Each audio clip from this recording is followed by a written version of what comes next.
Brooksaw Antiques here. Today we have this 1956 Smith Corona Silent Super vintage portable typewriter. I'm going to show you how to use the functions and make sure they all work. Color is seafoam green and it's got a little bit of rust, but still works good.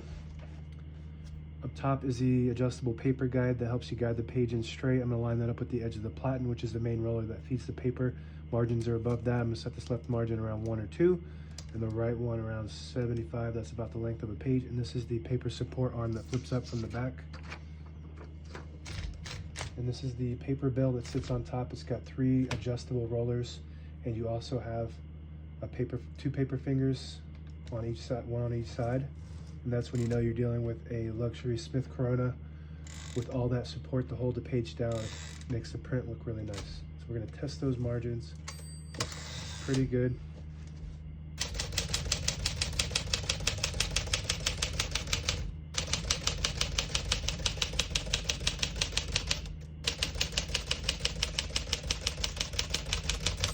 Once you hear the bell, you're at the end of the margin. Hit the line space, gets you back to the beginning, and skips 1, 2, or 3. Right now we have it on single, but if you want double, just flip the switch back 1, it skips 2, 1 more, it skips 3. That works good. We're going to keep it on single for now and finish typing. As you can see, all the keys type nice and none of them skip or stick. I'll type a sentence in red on the next line and switch from black to red. There's a switch on the right. Flip it all the way down, it prints the bottom portion of the ribbon. You put it in the middle, it doesn't print any ink at all. It just leaves a stencil for copying purposes. And when you have it up top, it prints the top portion of the ribbon, which is black. We're going to leave that down for red.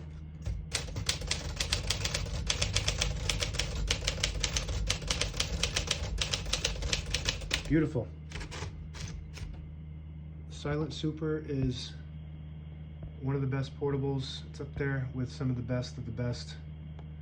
It's not silent, obviously, but it's a little quieter than the other typewriters in this genre, which are the Clipper, Sterling, and Silent. And then you get the Silent Super, which is the best of the group. To pull the page out easier, there's a switch on the right side here. You flip it forward and it unlocks the rollers underneath the platen, allowing you to pull the page out easier, load thicker paper like carbon copy or card stock. We're going to put that down for now, and we're going to flip that back. That's the paper release. It's got to be in the back position to load the paper correctly. Shift on each side and the shift lock on the left. To clear that, just hit the shift button again. Backspace on the top left of the keyboard works good. Tab on the right.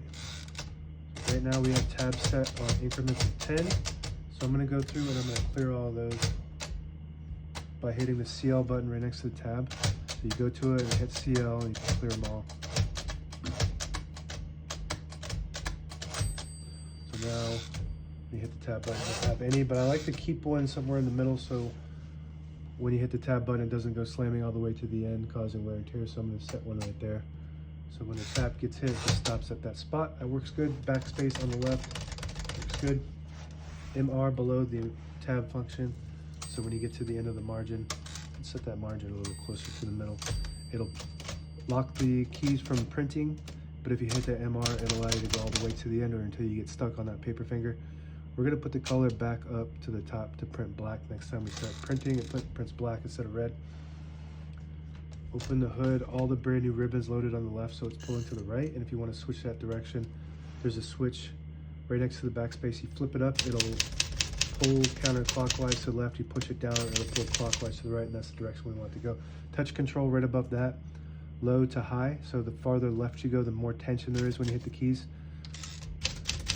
But you do have to hit them harder for them to print. The lower you go, you don't have to hit them hard, but they don't respond as fast. Carriage lock on right below the right knob here. It'll lock the carriage in the middle, so when you have it in the case, it doesn't bang around and cause damage to your escapement. Your escapement is the mechanism that allows the carriage to advance when you hit the keys. Carriage release on each side, and it's got those nice metal carriage releases. On the later models, you get those hard plastic ones that break all the time. So I like this model better than those later versions. Very smooth. The Silent Super is an excellent condition typewriter. Actually, well, this isn't not an excellent condition typewriter. It's got rust and whatnot. As far as functioning, it is. But compared to other typewriters, the Silent Super is one of the best, like I said earlier. And this little knob here, if you pull it out, it'll disable the spacing when you turn the knob. You push it in, you get the clicks. Each one of those clicks is one space. Same concept with this lever on the inside here. You push it down, it'll disable the spacing. Push it up, you get the clicks, and this has a page gauge like a lot of other Smith Coronas portables. You got one side that says set and one side that says end.